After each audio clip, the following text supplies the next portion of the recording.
Shalom saudara-saudara, selamat hari Sabat buat kita semua. Kita patut bersyukur kepada Tuhan karena Sabat ini kita diberikan waktu kembali untuk beribadah kepadanya.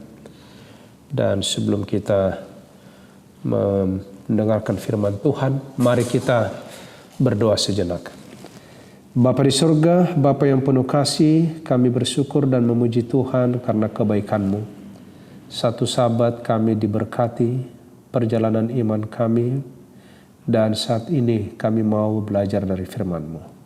Urapi kami ya Bapa, hadirlah melalui Roh Kudus Tuhan, agar kami boleh mengerti apa yang Tuhan mau sampaikan kepada kami hari ini. Di dalam nama Yesus kami berdoa dan mengucap syukur. Amin. Saudara-saudara, di Alkitab ada diceritakan satu kebiasaan yang begitu baik, yang membahagiakan, yang menolong, yang menghibur, yang dilakukan oleh Yesus juga waktu ada dia di atas dunia ini. Di dalam 2 Korintus pasal 12 ayat 14, firman Tuhan berkata demikian. Sesungguhnya sekarang sudah untuk ketiga kalinya aku siap untuk mengunjungi kamu.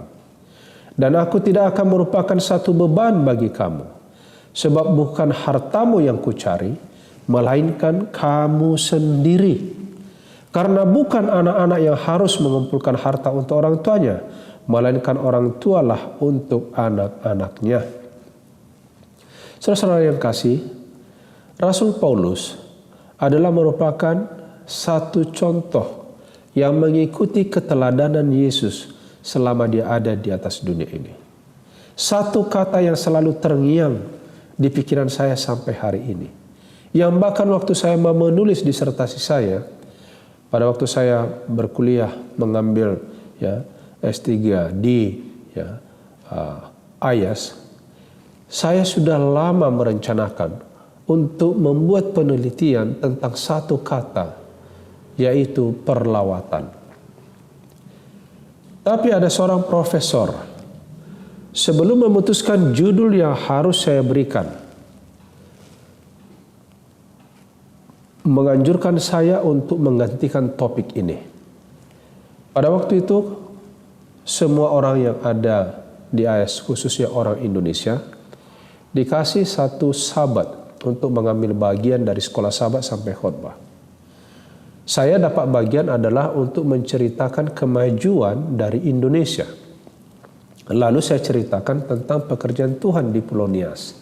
Bagaimana akhirnya berdiri satu sekolah yang sampai hari ini sudah banyak memenangkan jiwa kepada Tuhan. Setelah selesai saya mengadakan presentasi, ini dosen, profesor ini, dia hadang saya di pintu belakang pada waktu saya keluar dari mimbar. Langsung dia bilang, "Pastor, change your topic.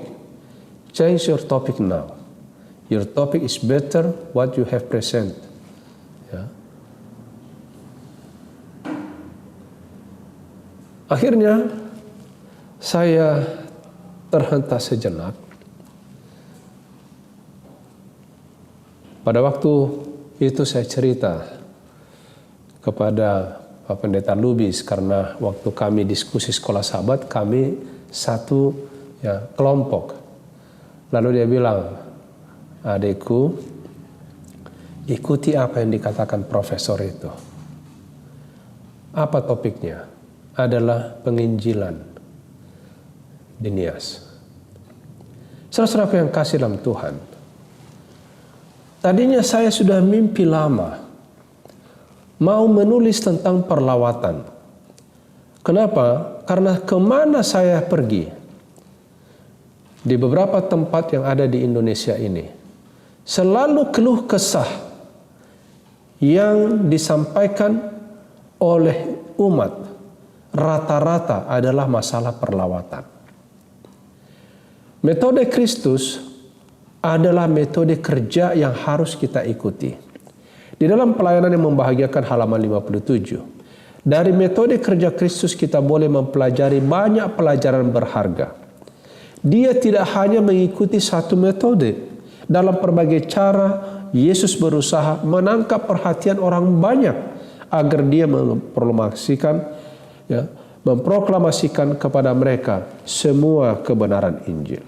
Saudara yang kasih dalam Tuhan, apa yang dilakukan oleh Yesus pertama kali datang ke dunia adalah melayani.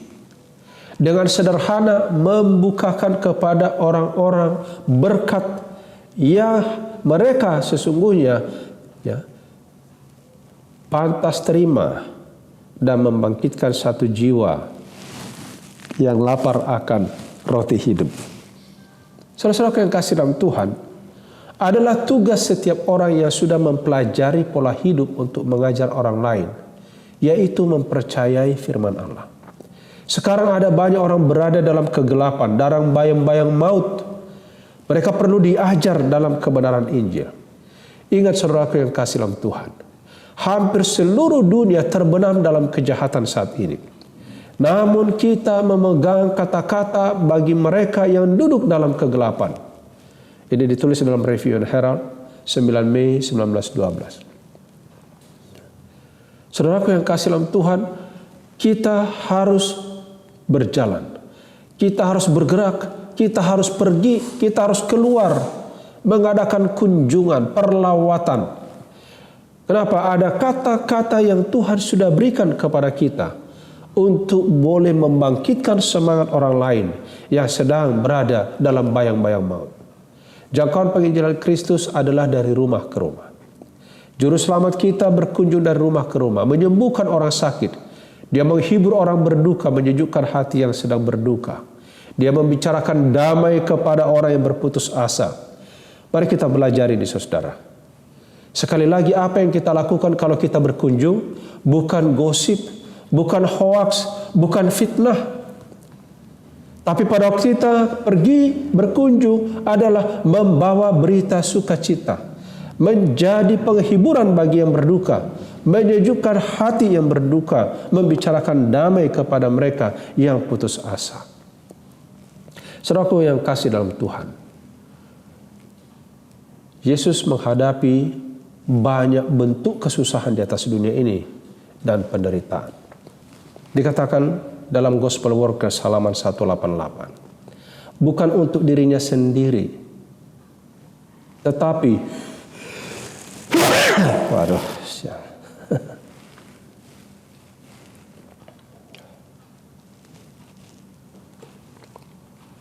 bukan untuk dirinya sendiri, tetapi dia bekerja untuk orang lain.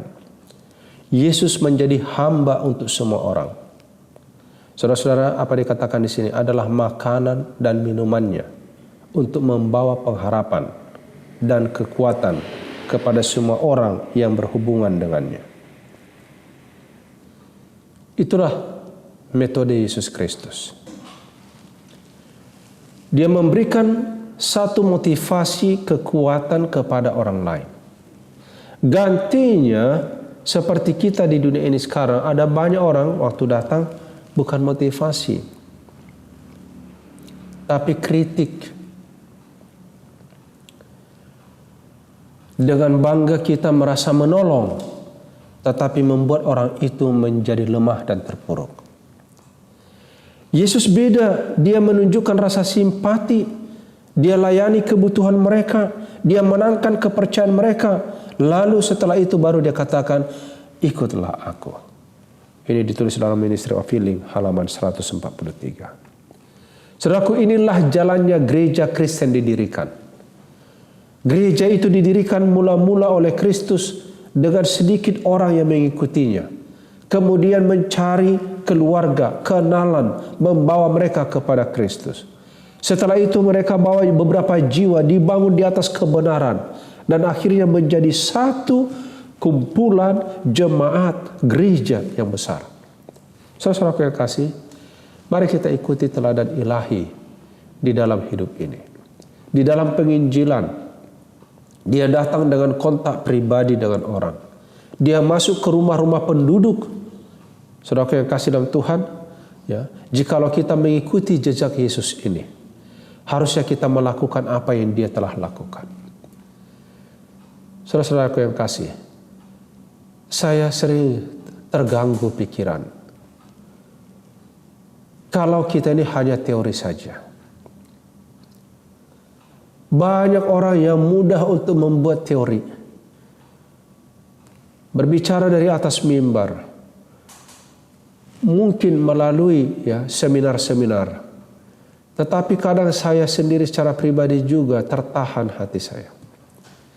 Bila mana saya lihat itu semua hanya teori doang, tidak ada perbuatan, tidak ada tindakan. Hari ini kita bukan kekurangan teori sesungguhnya, tetapi kita sekarang ini kekurangan tindakan, saudara. Kita sekarang ini kekurangan waktu yang diberikan kepada Tuhan melalui pelayanan kita kepada orang lain. Dikatakan di sini, bukanlah khotbah itu yang paling penting. Adalah pekerjaan dari rumah ke rumah, berdiskusi tentang firman, menerangkan firman itu. Itu adalah pekerja yang mengikuti metode Yesus untuk memenangkan jiwa sebagai upah mereka. Jadi saudara yang kasih, dengan alasan pandemi sekarang ini, ada banyak orang hanya berteori. Tiap hari kita Zoom, di mana-mana sekarang ini. Saya bolak-balik diminta ikut. Mulai dari subuh sampai tengah malam, Zoom, saudara. Tapi pertanyaan sekarang, ada berapa jiwa yang kita bawa kepada Tuhan? Yang kita menangkan untuknya.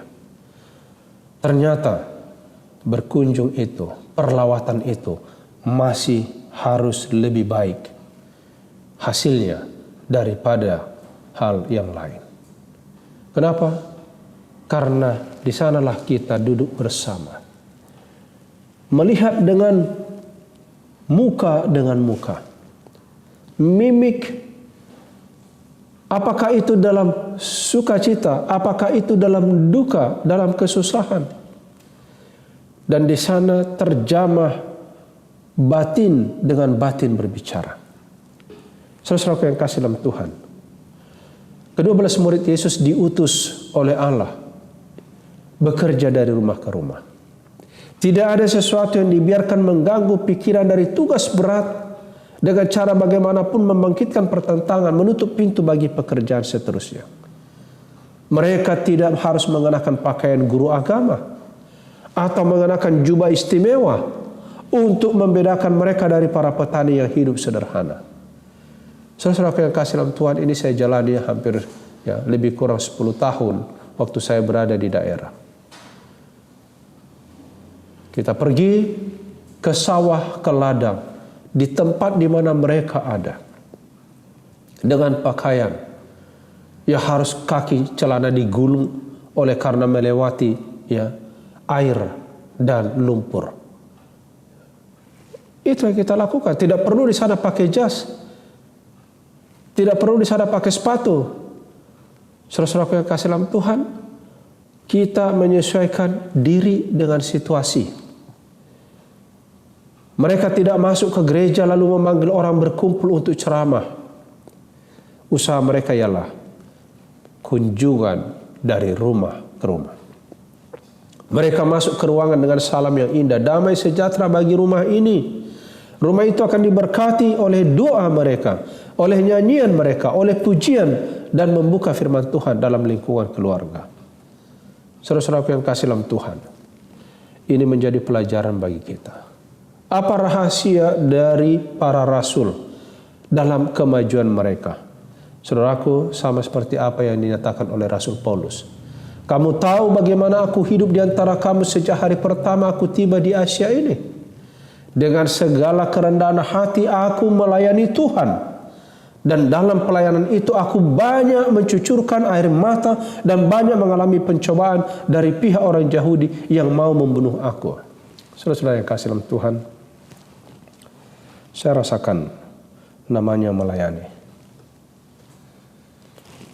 Saya tahu saya banyak melanggar mungkin secara kesehatan. Oleh karena kadang kurang istirahat.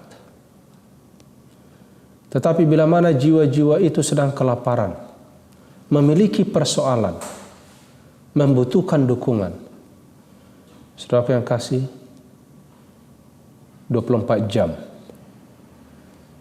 saya siap untuk melayani. Karena saya belajar dari apa yang dilakukan oleh Yesus. Saya belajar dari apa yang dilakukan oleh para rasul. Saudaraku, tidak ada alasan untuk tidak melayani. Saudaraku yang kasih, ada satu contoh praktis bagi saudara awam, bagi anggota jemaat sekarang ini yang mandiri. Paulus memberikan contoh untuk melawan sentimen. Dia menanamkan pengaruh dalam gereja bahwa Injil itu dapat disebarkan dengan sukses hanya oleh mereka yang seluruhnya dibebaskan dari kebutuhan usaha fisik. Dia menggambarkan dalam cara praktis apa yang harus dilakukan oleh orang awam yang mengabdi di banyak tempat di mana mereka berkenalan dengan kebenaran Injil. Kenapa saudara? Begitu banyak ladang yang luas yang membutuhkan pekerja-pekerja yang boleh turut ambil bagian dalam penginjilan. Dikatakan di sini ada banyak orang yang memperoleh pengalaman berharga dalam penginjilan sementara bekerja keras dalam sebagian waktu dalam jenis tertentu pekerjaan tangan, dan dengan cara ini para pekerja perkasa mengembangkan pelayanan penting dalam ladang yang membutuhkannya. Saudaraku, tidak ada alasan dengan kesibukan yang luar biasa. Karena Tuhan tahu pikiran saudara dan saya. Apakah memang kita mau memberi waktu kita untuk Tuhan atau tidak? Apakah kita memang punya keinginan untuk sharing kepada orang lain atau tidak? Tuhan tahu saudara. Ya. Karena apapun kita bisa lakukan kalau ada hati kita untuk Tuhan. Pergilah dalam roh yang telah memimpin Paulus. Ajakan kepada kita pada sahabat ini. Kunjungilah tetanggamu satu persatu. Dekati mereka sampai hatinya dihangatkan oleh kasih perhatianmu yang tidak mementingkan diri sendiri. Nyatakan rasa simpatimu kepada mereka. Berdoa bersama mereka. Nyatakan rasa simpatimu kepada mereka. Berdoa bersama mereka. Perhatikan kesempatan untuk berbuat baik kepada mereka. Dan kalau mungkin, kumpulkan beberapa orang untuk belajar firman Allah. Saudaraku yang kasih dalam Tuhan, pekerjaan pertama gereja perjanjian baru adalah pekerjaan membawa orang melalui keluarga, melalui sahabat, melalui kenalan dengan hati yang bergejolak. Ini yang perlu dibangun saat ini kepada kita. Apakah hati kita bergejolak saat ini didorong oleh kasih Tuhan ingin berkunjung kepada keluarga kita paling dekat, kepada sahabat kita untuk membawa mereka kepada Tuhan? Kita harus bekerja sebagaimana Yesus bekerja. Kita harus memiliki pikiran Kristus jika kita tidak mau merasa lelah dan melakukan yang baik. Saudaraku yang kasih, apa yang dilakukan Yesus? Hidupnya adalah pelayanan yang berkesinambungan demi kebaikan orang lain. Dan kita harus mengikuti contoh yang telah diberikannya itu. Testimonius jilid 3 halaman 210. Jadi saudaraku, inilah firman Tuhan pada hari ini. Berbahagialah mereka yang memperhatikan orang lemah, sebab Tuhan akan meluputkan dia pada waktu celaka. Ini berkat bagi saudara dan saya. Dan saya rasakan sampai hari ini, perlawatan adalah berkat. Sebab waktu saya datang berkunjung saudara, di saat juga ada orang susah, sebenarnya bukan hanya dia yang dikuatkan, saya juga dikuatkan. Ternyata ada orang yang sependeritaan dengan saya. Ternyata ada orang yang lebih menderita dari saya. Sehingga kita tidak belajar untuk mementingkan diri, tapi belajar untuk mengasihi. Belajar untuk peduli, saudaraku. Terlalu banyak orang yang egois di atas dunia ini. Yang mengaku orang benar, sama seperti orang Farisi. Yang Yesus katakan, ya, gantinya dia menolong, dia hanya menunjuk, ya, bahkan dia sendiri menutup pintu bagi orang lain. Dirinya sendiri tidak masuk di dalamnya. Saudaraku, Pengkhotbah 7 ayat 2 katakan, pergi ke rumah duka lebih baik daripada pergi ke rumah pesta. Karena di rumah dukalah kesudahan setiap manusia. Hendaklah orang yang hidup memperhatikannya. Selagi ada waktu ini, saudaraku, mari kita gunakan yang terbaik untuk Tuhan. Panggilan pada sahabat ini kepada kita, janganlah tiap-tiap orang hanya memperhatikan kepentingannya sendiri, tapi kepentingan orang lain juga. Filipi 2 ayat 4 dan Ibrani 10 ayat 24 katakan, dan mari kita saling memperhatikan supaya kita saling mendorong dalam kasih dan dalam pekerjaan baik. Sekali lagi, saudara yang kasih dalam Tuhan, Yesus adalah teladan kita, panutan kita untuk menunjukkan perhatian yang luar biasa kepada orang lain. Dia menjadikan dirinya hamba. Dan itu yang saya pelajari sekarang ini, yang sedang saya ikuti sekarang ini. Apapun kata orang, saya rela menjadi hamba kepada orang lain untuk menyelamatkan mereka. Dan biarlah Tuhan yang membalaskan itu kepada kita. Itulah doa dan harapan saya. Tuhan kiranya memberkati kita agar di dalam hidup ini jangan lupa menyisihkan waktu berkunjung, saudaraku, kepada orang-orang yang dekat dengan kita, yang di sekeliling kita, orang-orang yang sedang menuju kepada kebinasaan. Bukakan firman, beritakan kebenaran, berikan penghiburan, berikan kekuatan. Sekali lagi, jangan terlibat di dalam ego, mementingkan diri, terlebih hanya untuk menyusahkan orang lain dan juga diri sendiri. Kiranya Tuhan memberkati kita. Inilah doa dan harapan saya. Mari kita bersatu dalam doa. Bapa di surga, Bapa yang penuh kasih, terpujilah nama-Mu karena Engkau begitu mengasihi kami.